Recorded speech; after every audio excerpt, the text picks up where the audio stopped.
Perkenalkan, nama saya Dr. Anda Sartini APTMS dari Departemen Ilmu Kedokteran Forensik dan Medical Legal FKKMK UGM. Pada kesempatan ini ingin memperkenalkan video tentang analisa senyawa nafsa atau narkoba.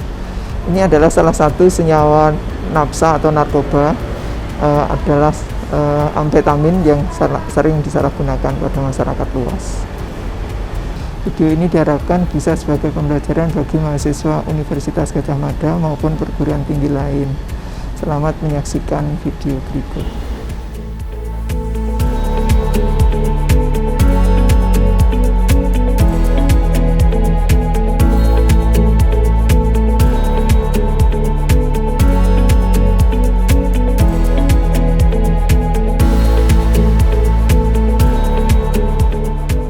Selamat pagi adik-adik semua.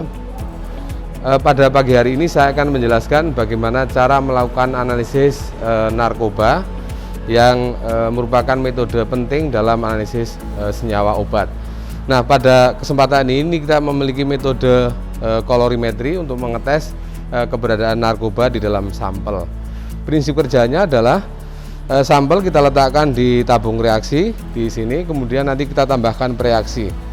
Jika narkoba positif terhadap sampel yang ada di dalam tabung reaksi, nanti akan terjadi perubahan warna yang sangat signifikan. Nah, kemudian di bagian kedua nanti kita akan menjelaskan bagaimana konfirmasi senyawa obat dengan metode spektrofotometri, yaitu FTIR dan NMR. Selamat menyaksikan video ini.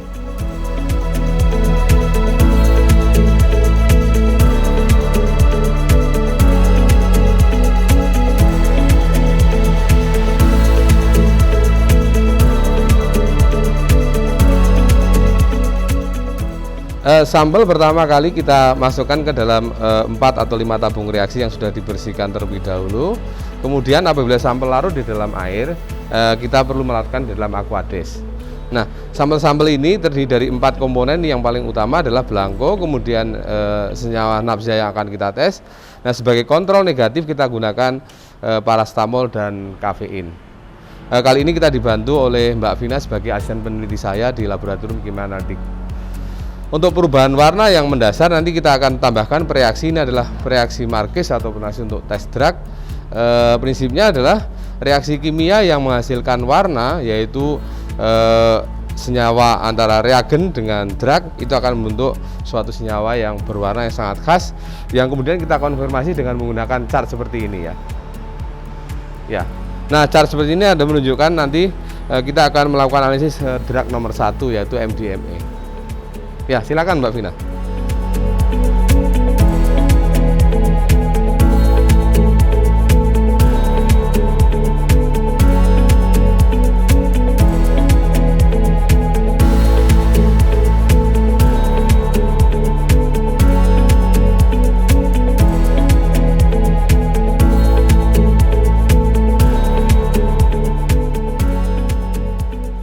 Nah, seperti kita lihat, nomor 1 adalah belangko, berarti ini hanya aquades saja.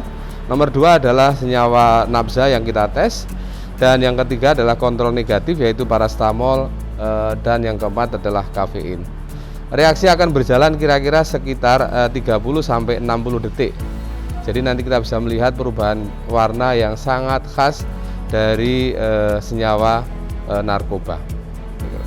Jadi seperti kita lihat di sini bahwa belangko itu tidak akan memberikan warna yang signifikan ya. Jadi seperti warna air saja. Yang kedua adalah ini adalah senyawa drug yang kita tes, yaitu adalah sabu atau dikenal dengan MDMA ya. Kita lihat ini adalah drug nomor 1 ya. Warnanya adalah purple tua ya, atau warna antara purple sampai biru tua begitu kira-kira. Nah, kemudian yang ketiga ini adalah senyawa obat biasa, ini adalah parastamol. Ini kan memberi warna sangat cerah saja, tidak terlalu tajam ya perubahan warnanya. Dan yang terakhir adalah kafein. Ini juga tidak akan memberikan warna yang khas terhadap sampel yang kita analisis. Demikian adik-adik untuk analisis kualitatif atau yang kita kenal sebagai screening untuk uji awal senyawa narkoba pada sampel forensik.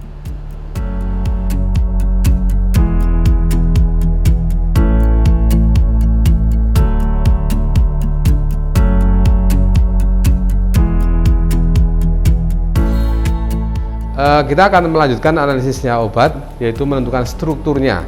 Nah, ada dua metode yang umum yang kita gunakan untuk menentukan struktur, yaitu dengan FTIR atau Fourier Transform Infrared ya, yang alatnya ada di sebelah saya. Nah, prinsip kerja dari FTIR ini adalah pertama sampel yang kita miliki ya, jadi sampel drug ya, atau narkoba seperti ini contoh. Untuk bisa di scan menggunakan alat FTIR, maka kita harus buat menjadi cakram seperti ini ya, menggunakan kalium bromida ya, menggunakan bromida. Jadi kita ambil kira-kira 10 mg dari senyawa obat ini, kemudian kita press dengan kalium bromida. Alat pengepresnya ada di sebelah sana, nanti masnya akan menjelaskan. Setelah itu kita letakkan di dalam alat ini ya, untuk di scan ya, kita buka, ada covernya. Nah, sampelnya nanti dimasukkan di situ yang bentuk cakram tadi ya, yang sudah siap, dan kita run alatnya sekitar mungkin sekitar 2 menit sudah kita mengetahui spektranya. Nah, dari spektra yang kita miliki itu kemudian kita analisis strukturnya dengan metode kimia, yaitu elusidasi yang lebih detail. Nanti kita jelaskan di kelas.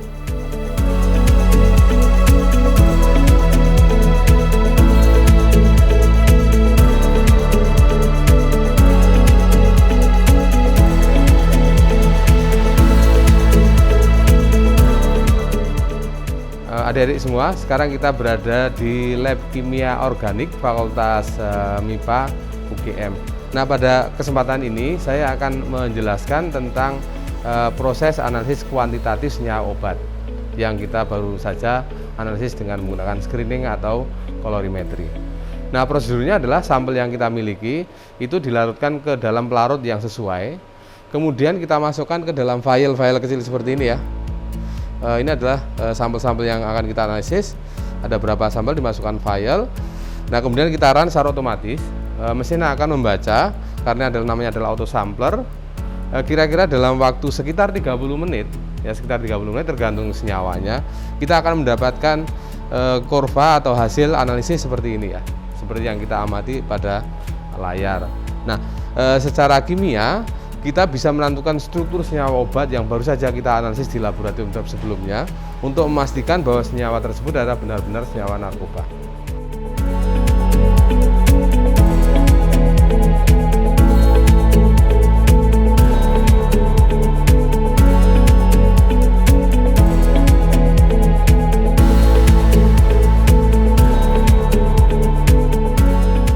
Baik, kita akan melihat lebih detail bagaimana cara melarutkan sampel ya. Nah, sampel ada dua komponen, sebentar ya. Ada dua komponen, kadang-kadang dalam bentuk cairan atau padatan. Nah, untuk cairan itu misalnya sampel saffrol ini bisa langsung dimasukkan ke dalam autosampler atau dilarutkan dulu ke dalam pelarut yang lain, yaitu aston. Silakan Mas ngambil menggunakan yang ini dulu, yang saffrol dulu. Ya. Jadi kita gunakan alat namanya adalah micropipet ya. Kita lihat prosesnya, kemudian sampel kita ambil kira-kira hanya sekitar 20 mikroliter ya. 20 mikroliter. Oke, 20 mikroliter dimasukkan ke dalam vial yang merupakan sudah cukup saya kira Mas. Ya. Nah, selanjutnya ini akan dilarutkan ke dalam pelarut. Kali ini kita gunakan aston ya. Aston sebagai pelarut senyawa organik yang kita analisis tadi.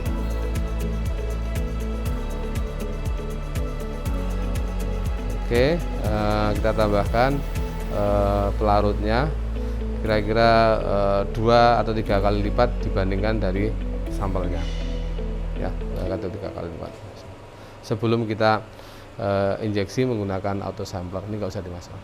Nah, ini kita letakkan di autosampler di sini. Dah, nggak usah. Nanti diambil ya Mas, jangan lupa ya. Nah, selanjutnya untuk sampel padatan kita harus mengetahui pelarutnya. Untuk ini crystal meth, ini ada contohnya ya. Kita akan coba larutkan ke dalam aston juga. Silakan Mas ngambil kira-kira 5 mg ya, kira-kira 5 mg. Jadi yang paling kecil aja. Ya, kecil, dimasukkan ke dalam vial tadi, terus ditambahkan pelarut. Jadi sama, kita gunakan pelarut yang sama untuk melarutkan senyawa yang lain.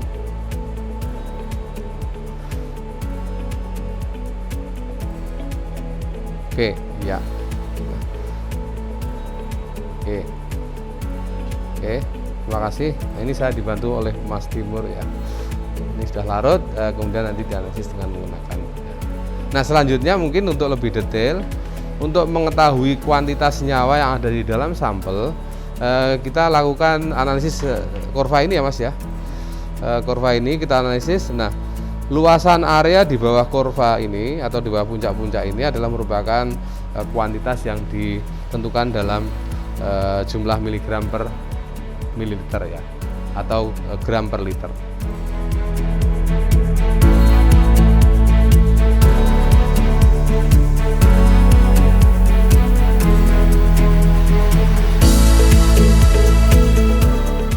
Baik, kami sudah menyampaikan metode analisis senyawa obat. Yang pertama adalah menggunakan metode screening untuk mengetahui keberadaan senyawa obat yang ditandai dengan perubahan warna yang khas terhadap reaksi terhadap senyawa obat yang kita analisis atau yang kita deteksi. Yang kedua, kita menentukan jumlah, yaitu menggunakan atau kuantitas, yaitu menggunakan gas kromatografi yang baru saja kita lakukan di laboratorium kimia organik. Dan yang terakhir adalah menentukan strukturnya lebih rinci, yaitu menggunakan data FTIR. Demikian metode analisis obat dari mulai screening, analisis kuantitatif, dan penentuan strukturnya. Terima kasih.